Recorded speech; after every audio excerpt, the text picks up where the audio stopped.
Good morning. We are live on the Falcons Podcast. We're live on YouTube, but we want to be live on Atlanta Falcons fans and Scott Kennedy Sports on Facebook too. So give us 1 second while we bring those pages up, get everybody in here, YouTube and Facebook, and we'll get started. Welcome in, everybody. It is a Monday, Football Monday, Combine Week Monday on the Falcons Podcast. It is just a shade after 9 a.m., and we go live on YouTube and Facebook. If you're joining us after the fact, on Spotify or Apple or anything, and you want to join us and come see us live. Otherwise, we appreciate you listening. We appreciate everybody coming in here early. We're going to get into some free agency today. That opens up in about 2 weeks, and the Falcons have about $40 million to spend right now before they make any other moves to free up any cap space. So we'll get into some potential targets, some wish lists, Christmas shopping lists. It's nice having some money for a change. Nick, how are you doing? Speaking of money, how are you doing? I'm doing okay. Just not totally looking forward to the 5-day week after having a 4-day week last week with President's Day, but is what it is, and ready to talk a little bit and get excited for the combine. I did see that. Unfortunately, we're starting to get some of these big time guys up top backing out. Jaden Daniels isn't going to throw or be in the drills. Marvin Harrison Jr. I just read it just now, but he might not even be in Indy. He might be staying in training. So I don't even know if he's going to be there for the interviews. He's definitely not testing and doing the drills. So that's always a little bit of a bummer. But what can you do? Yeah, I'd like to see him run. That's what Archangel coming in, making me laugh. I'll get to that one in a second. I'd like to see him run. I really could give a damn about the quarterbacks. I really don't care. The combine means the least to them compared to all of the other players because it's looking at things that you can't necessarily test. They're throwing on air. I mean, they're not even really throwing into coverage or anything. It's stuff that you've seen a zillion times that are going to be asked to do, and then they're going to be asked to do it again at their pro day. The one thing I push back on, I actually do really like watching the quarterbacks, but it's just because it's the immediate rapid fire side-by-side comparison of arm talent. Like if you watch and Matt Stafford go out there and throw a 20-yard out compared to a Teddy Bridgewater, you're gonna be like, oh, yeah, okay, Teddy doesn't have the arm. So like Daniels, a lot of his throws, 9 routes, very lofted, and he's good with the deep ball, but can he drive the football in the small windows outside the numbers? I don't know. I mean, it's a question mark, and being able to see that after, other quarterbacks in succession, I think there is some value to that. Now it's small, and that's just me feeling better about it than anything else. But I do think that at least watching them throw NFL style concepts with zip and velocity and accuracy matters somewhat to me. It does. Yeah, it does.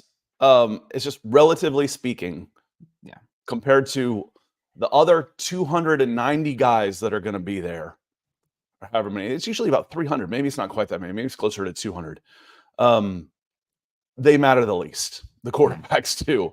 And, when you're at the top, Marvin Harrison Jr., sometimes you say, okay, I've done enough. I've proven enough. But I do like to see the competitor in them, going out there and doing that. I mean, if it's good enough for Julio Jones, if it's good enough for AJ Green, it's good enough for Marvin Harrison Jr. If it's good enough for Calvin Johnson, it's good enough for Marvin Harrison Jr. But it's really not going to make a big difference for those guys. It'll make a big difference for a lot of the other players. We'll be here, a little programming note, when we on Friday, we'll try and react to whatever testing we can get to on coast to coast. We'll hit on those guys. But we do go live on these channels Monday, Wednesday, and Friday at 9 a.m. because we like having the conversation with y'all. So we want to say hello to some folks that have come in nice and early.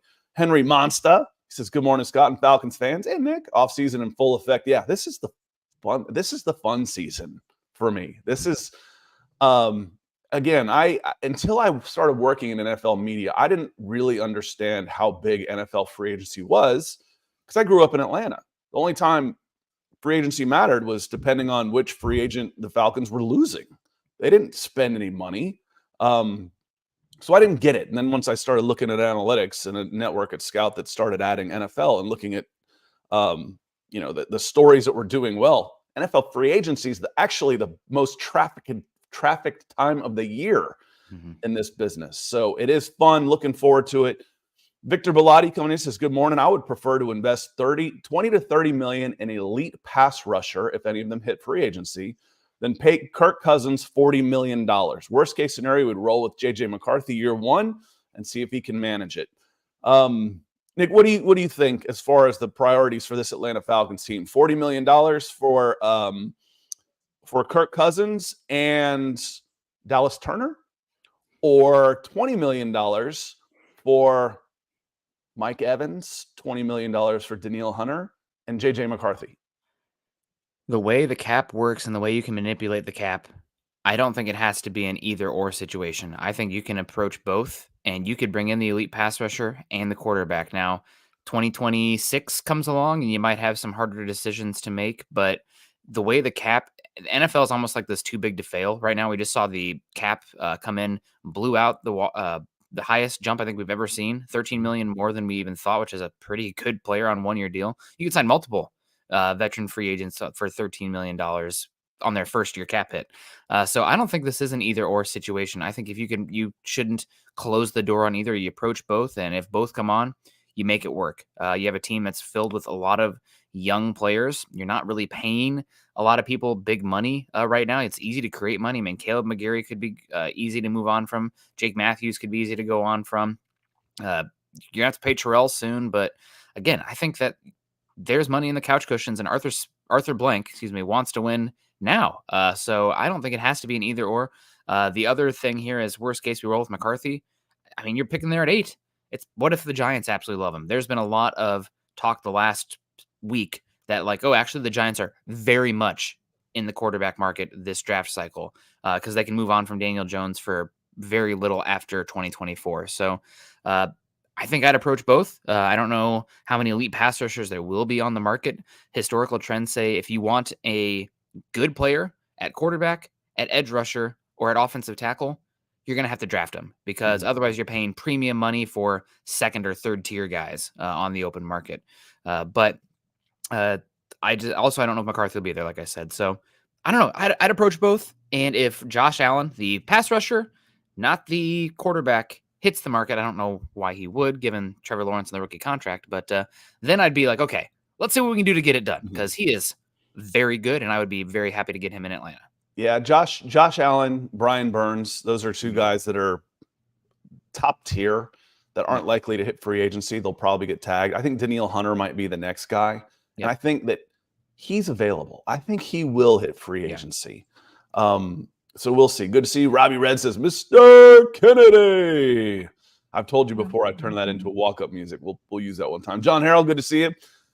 Good morning, Scott and Nick and the family. Edge is a must. Yes, it is. Red Swarm says, good morning, Nick and Scott, and happy coffee. I'll drink to that.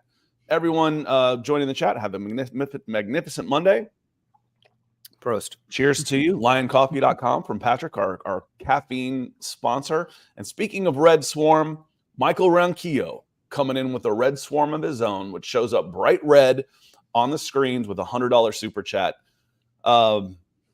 Amazing. I mean, it's absolutely amazing. He's given this before we even went live. You know how it makes you feel to come in and when we enter into this chat and we can see the comments and stuff waiting to see Michael Ronquillo with a $100 super chat. It's stronger than a cup of cappuccino. So Michael, thank you so much. As right and regular as the Sunrise, Michael Sunrise Ronquillo on the Falcons podcast, one of our benefactors. Thank you very much, my friend. It's just, can't tell you what it means to us. It means a lot. Yeah. Nick, you got anything to say to Michael real quick? I mean, what can you even say? Thanks for helping pay for diapers. They do not over-exaggerate how fast they go through those things, and it starts to add up. So God bless you. Keeping my baby's butt covered and taken care of. So, man. Brian Greenleaf says, good morning. String Guy says, good morning. Good morning, all. Harry Marshall's in the house. Archangel's what made me laugh. He goes, top of the morning to you, Scott and Nick, just in time to see Scott's forehead nice and shiny. Rise up.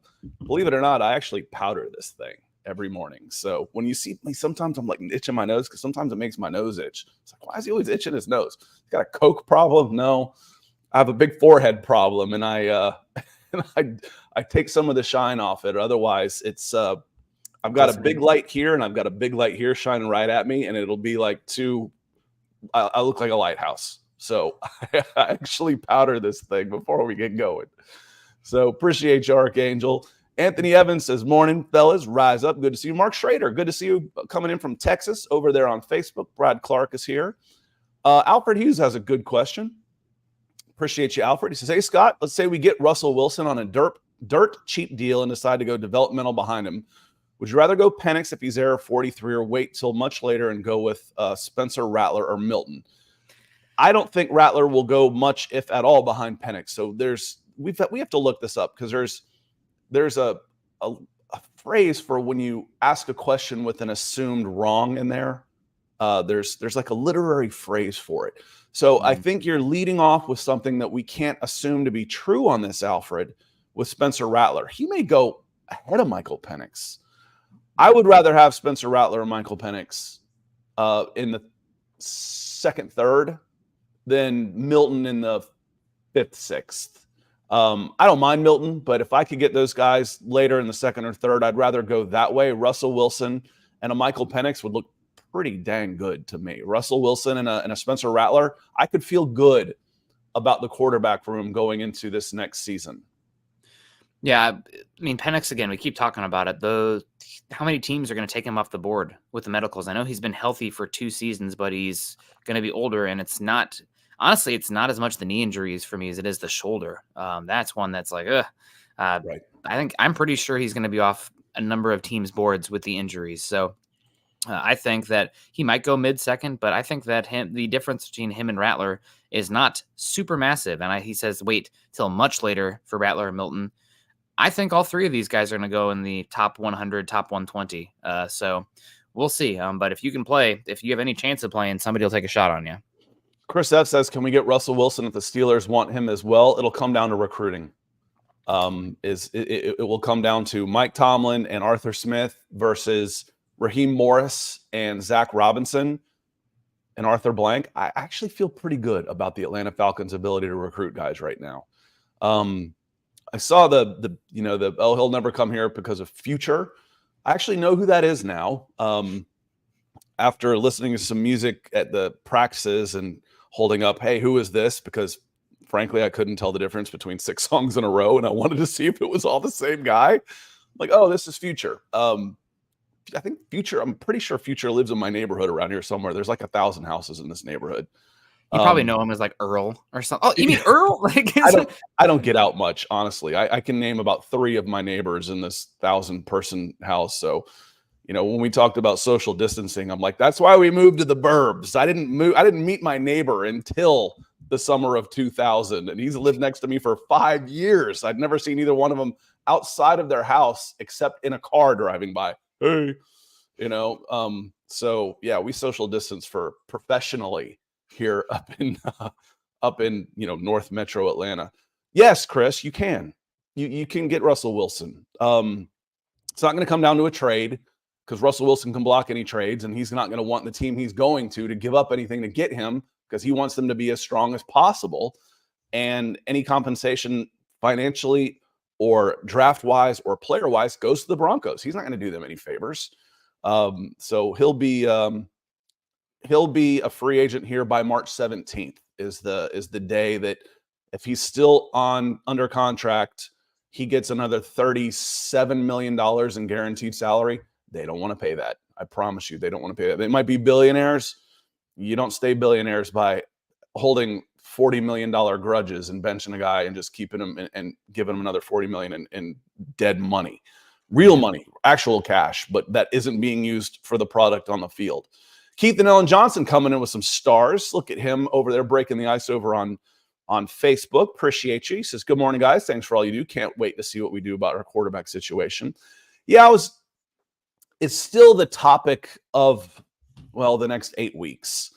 I don't want to talk quarterback anymore today, unless it's as part of the free agency, as what we're talking about.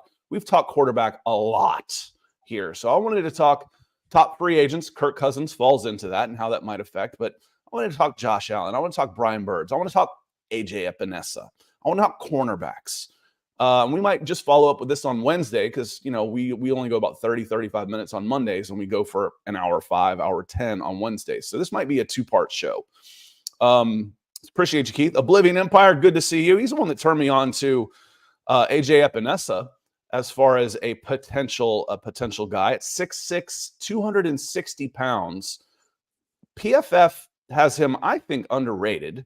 And he had, I think, 6.5 sacks on about 300 and change snaps. To put that in perspective, Lorenzo Carter, who didn't seem like played all that much, had 431 snaps for the Atlanta Falcons. So Epinesa was more productive. And being that he's been a backup, wouldn't cost a huge amount of money. In fact, PFF puts him at 3 years, 13.25 guaranteed, which is a 2-year, $6.5 million per deal. Ooh, that sounds pretty darn good to me for that. Is he a big upgrade over Lorenzo Carter, or is it close? They're very different players, where Epinesa is a little bit more of your classic 4-3 end, 3-point stance, where Carter's a little bit more rangy, can do a little bit more hybrid cover stuff if you want to. So Epinesa, good player, speaking of combine, a lot of people thought he was going to be a first-round pick coming into that cycle, including me. Had a heck of a career at Iowa, one of the most productive pass rushers they've ever had, former 5-star recruit from Illinois, comes to Iowa, out of the gate really good, but doesn't test really well, which is weird because Iowa has guys test crazy pretty consistently, but Epinesa doesn't run well, jump well. Nick, you froze up on us just a little bit. I'll give that a chance to come back before I boot you. In fact, I might boot you right now and give me a wave sign when you come back. I asked him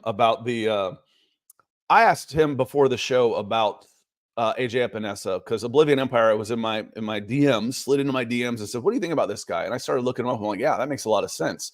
Reminded me of Sam Ebukam, who came from as a backup in San Francisco 49ers and had about 9 sacks for the Indianapolis Colts this year as a free agent. I think he made between 12 and 13 around that.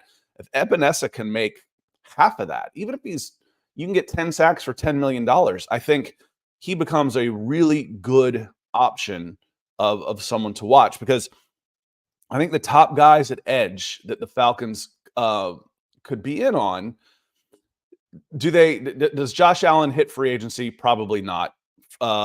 Franchise tag, $24 million. Brian Burns, does he hit free agency? Probably not. Franchise tag, $24 million. Danielle Hunter is next in line on the rankings, and he's projected 3 years, $22 million average, which is a 2-year, $40 million guaranteed. So that ends up coming in. That's not a bad deal either for a guy who got 16 sacks last year. He would probably be my number 1 free agent target, Danielle Hunter. Bryce Huff is 18 on this list. Then it goes to Chase Young on this list, and it says 1 year, $15 million for Chase Young. Frankly, I'd rather have Epinesa than Chase Young for the same amount of money. I'd rather have Epinesa at 7.5 than Chase Young at 7.5. So I think you got to scroll a ways to get to Epinesa on this. Now, here's a guy I think is underrated too. Jonathan Greenard, Houston Texans. He's projected, he's just 26 years old. He'll be 27 this year. 3 years, $16 million average, 32.75 guaranteed. That's basically a 2-year, $32 million deal. So, again, whenever you are looking at these contracts, you're going to see big numbers. When Kirk Cousins comes out, he's probably going to have a 3-year, $150 million deal. Take the average, which is $50 million, and then take the guaranteed money, divide it by the average, and that's how many years it actually is. So if I say he's got 4 years at $200 million contract for Kirk Cousins with $100 million guaranteed, that's 50 on an average. 50 into 100 is 2 years, $100 million.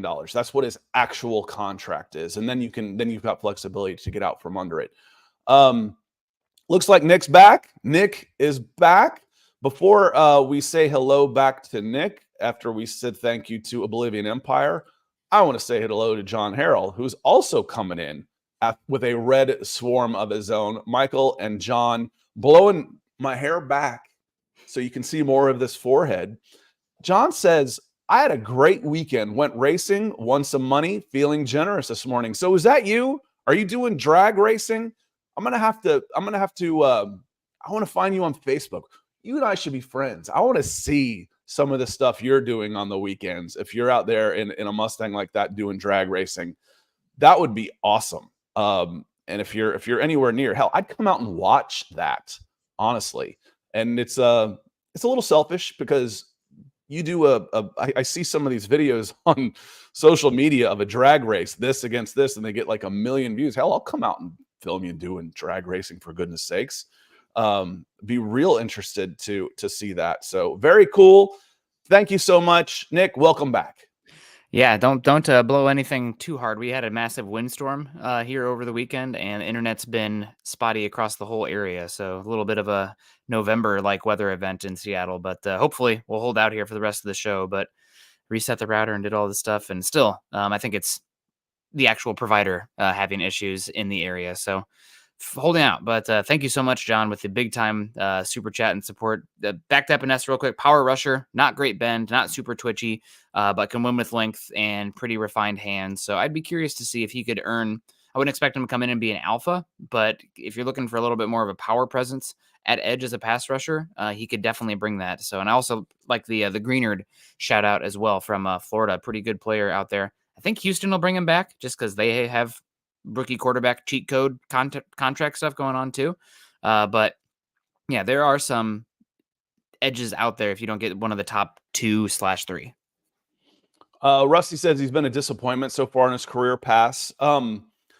Might be one of those like Denver Broncos, Lloyd Cushenberry, or Caleb McGarry in the fourth year, because he had a good year last year. He really did. He had a good year last year. It takes a little bit of time. Contract year, are you betting? But he was a guy that would have helped this team a lot last year. So maybe a disappointment leading up, but he was good and he's young. He's 6'6", 260 pounds. He's still 25 years old, man. 4 years in the league and he's just 25, playing a grown man's sport. I think he's coming into his own. That's another way to look at it. I feel pretty good about him. I like him. I like him, Rusty. I do. Roy Osborne says, the more I watch Christian Jones, the more I like him. Well, yeah, that should be a given. He's Christian Jones. He's listed as the number 1 free agent basically everywhere right now. I won't say he's untaggable, but it's close because the franchise tags the average of the top 5 guys, unless you are one of the top 5 guys, and you would have to take a pay cut in order to be tagged. He actually would be, his franchise tag for a deal would actually be $33 million this year. They're not going to do that. Mm-hmm. So, but all indications are that he's going to try and stay with Kansas City. But boy, I'd like to see him start taking some trips and give a chance to wine and dine him. Christian Jones is a difference maker. I believe Roy is talking about Christian Jones, the offensive tackle from Texas, rather than Chris Jones, the defensive tackle from Kansas City. Okay, that makes sense too. We're talking free agencies. Yeah, Christian Jones. I've got some Christian Jones stuff here. That makes sense. I got free agents on the brain. But Christian Jones, I like Christian Jones as well. There's there's highlights in there, which are good. There's some good, there's some bad. I'll be real interested to see how his testing numbers. Those are guys I am interested in seeing as the offensive lineman. Let me see here. Let me highlight Senior Bowl 1080. Yeah, Christian Jones. This is probably the guy you're talking about right here. I mean, he's massive. That's working against and that's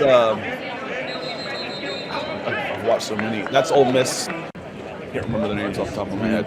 He's listed here. He's at right tackle here. And again, I like the way he gets up to the second level. I like how he finishes his blocks. You see he's athletic. I mean, he just keeps following the play downfield. Going against Houston, I can't remember everybody's names right now off the top of my head. I'm in a different brain. I have to switch brains in order to get back into my Senior Bowl draft stuff.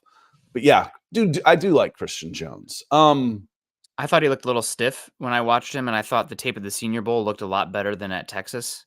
Personally, I don't know if it's different coaching or something happening, but I think you try him at tackle, but with his stiffness I see in his true drop back like pass sets, I think he's probably destined for guard personally, but you always want to try a guy if they have tackle snaps and the length and size to play tackle. You want to have them fail their way inside. So tackle, just because tackle is so much more valuable. Robbie Red says, big fan of you guys. Thanks for all your hard work. Thank you for the support, Robbie Red. It means a lot.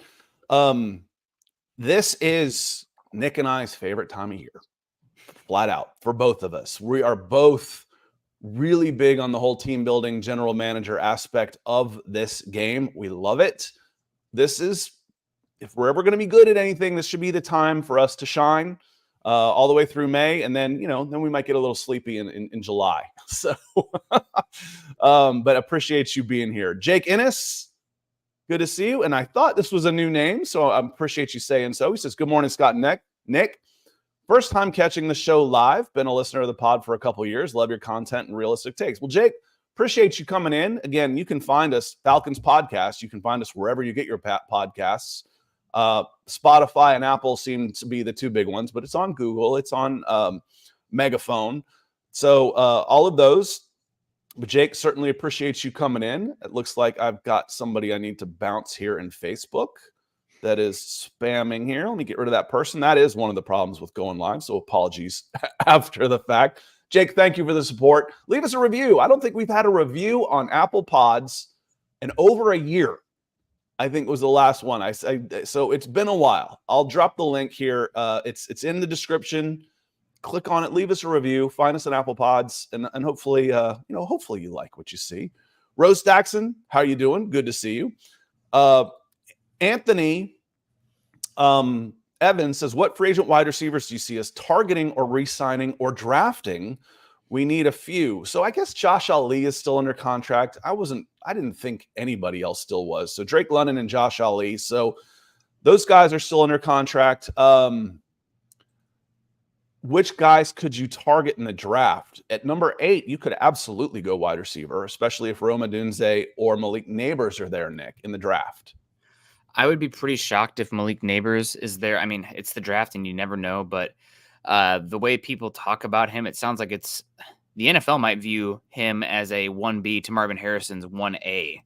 So I wouldn't be shocked at all if he's gone by pick 6, 7. I mean, he's so talented. He's so explosive. And with Marvin Harrison not going to be running the drills and testing now, Neighbors might steal this show. So I don't know if he'll be there. Maybe Odunze will be there. If not, then you got a lot of options day 2. I think a little bit more inside-outside kind of options that can play off of a Drake London and Kyle Pitts would be guys that I would be interested in to round out this Falcons team. Obviously, I think I saw Ladd McConkey comment in here. He would be awesome for you guys. I think that Roman Wilson would be awesome for you guys. I would be excited to see what somebody like, I just had the name and now it's gone. Pearsall, from Florida. I think Pearsall, yep. Ricky Pearsall. And then the guy I keep coming back to, but it's just because, just like with, some guys like Blonde, some guys like Burnett's, I like speed. I like fast as heck guys, explosive playmakers. And I really like Xavier Worthy. You're going to have to work a little bit to get him off press. You're going to have to live a little bit sometimes with drops, but he might be the singularly most explosive player in this draft class. And as we're learning from analytics in football, turnovers and big plays. If you can do those two things, you're going to win a lot of football games. And Xavier Worthy is a walking big play. So I'm a big fan. I think he might sneak his way into the first. I don't think we're talking about him enough. Real quick on the thing is, I don't want to overspend on a receiver in free agency. I'd rather go young at wide receiver in draft. I'd rather spend day 2 picks on multiple wide receivers instead of, I just think they're overpriced in free agency. When you're talking about Calvin Ridley getting $17 million a year, they're over freaking priced. And that's what he's projected right now. Gabe Davis, I like Gabe Davis, and he's still just 25, projected at 12 a year. I'm okay with that. You got Odell Beckham Jr., Tyler Boyd, Curtis Samuel. All these guys are okay. DJ Chark is 108. Michael Thomas. I don't want to overspend. I'd rather use draft picks on those guys. And there's a bunch of them this year. It's a good draft for draft picks. Day 2, I could go Ladd McConkey, Xavier Worthy. Xavier Legette, Roman Wilson, Ricky Pearsall, Big Johnny Wilson, 6'6" of him. There's Jamari Thrash, Malachi Corley. There's lots of good options there. Unfortunately, because you've got 5 or 6 on a team, they get drafted higher than normal too. On the thumbnail, the guy I put on the thumbnail here is because CBS predicted the Atlanta Falcons to sign Leonard Floyd. He's the 14th ranked free agent by CBS. And Leonard Floyd ended up with about 10 sacks last year for Buffalo. He says, perpetually in need of pass rushing reinforcements, the Falcons reunite Floyd, an annually underrated sack artist, with old Rams defensive coordinator Raheem Morris, who's now running the show in Atlanta. And let me also point out, he is an Atlanta native who went to the University of Georgia. The first time I laid eyes on him was up at Hargrave Military Academy. And when I got home, I did all of the post-grad grades by myself. I didn't have to consult with anybody. I put 5 stars on his name, and I didn't miss on this guy, on Leonard Floyd. Yeah, freak athlete. You guys got some money to spend. You're going to be active. You're going to bring in somebody to bring that edge rusher spot for your defense. So will it be, I mean, ideally, I think it'd be Josh Allen. I think he's the best guy on the market. I'd be a little bit weary of Danielle Hunter with the injuries and everything, but it's going to be a rounded out group. It's unfortunate that there's not a more decisive, obvious edge rusher 1 in this class for you guys, but would that guy even make it to 8 overall? So I don't know. We'll see. We got Ghost up 6 here. So Zach Harrison is perfect for the 3-4 and will break out this season. Yeah, I think he's some versatile. He's really an athletic guy as well with some length. A little stiff though, so maybe in a reduced role 4-eye kind of thing from here, from some third down looks, you can get some work from him. But hopefully, can see a little bit more from him as a true outside edge rusher this season. Zach Harrison, I thought, really came on late. You love to see it, a little bit like Taquan Graham, and hopefully Taquan Graham comes back full strength because he was not himself last year. And year 4, contract year for him. Taquan Graham, Zach Harrison could be really good players for the Falcons next year. Guys that we're probably not really counting on as far as when you start thinking of the defensive pieces for the Atlanta Falcons. Up front, you go Grady Jarrett, David Onyemata. Okay, well, Zach Harrison played pretty well towards the end of last season. Taquan Graham started coming back and will be fully healthy after a year removed from knee surgery. All things to look at. And as John says, and I agree, Zach made huge strides last season. I agree. I absolutely agree. Charles Coley says, finally caught you guys live. Great show. Thank you for coming in, Charles. Listen, we're going to get out of here. We've got to go talk some Broncos on Broncos for Breakfast, youtube.com/milehighhuddle. See if we can avoid talking quarterbacks. Probably not, since Russ had a big release yesterday with was it Brandon Marshall that he was on the I Am Athlete podcast. So we're probably going to go talk some Russell Wilson and potential destinations with him. And we're going to hop on over there. Want to remind you, hey, listen, give us a review if you're on Apple Pods and or Spotify or wherever you're listening. Give us a review. Leave a comment for us. Again, be civil. Nobody's going to agree on everything. I promise you that. So we are in the business of predicting the future here. I promise you I'm going to be wrong a lot on this. So I'll tell you what I think. Nick will tell you what he thinks. We're not going to tell you we're right. Let us be wrong before you tell us you're wrong, and be civil with one another, because when we get to these quarterback discussions, I promise you most people are going to disagree with one another. It's going to be pretty evenly split on all of these options. We will be back on Wednesday. We'll get into a little bit of the combine, little combine preview, some of the thoughts. If we've got some of the guys talking on, I'm not sure when the Falcons coach and GM are scheduled to talk. If they have anything to say, we'll cover that. We'll take a little deeper dive into free agency too, because the Falcons are going to be players in free agency. Big thank you to Michael Ronquillo, to John Harrell, my goodness, benefactors of the show, Keith and Ellen Johnson, Robbie Red, Jake Ennis. I don't think I missed anybody else over on Facebook. Some great questions in here today, some great conversation. Thanks to all of you for being here. We will see you on Wednesday. Peace.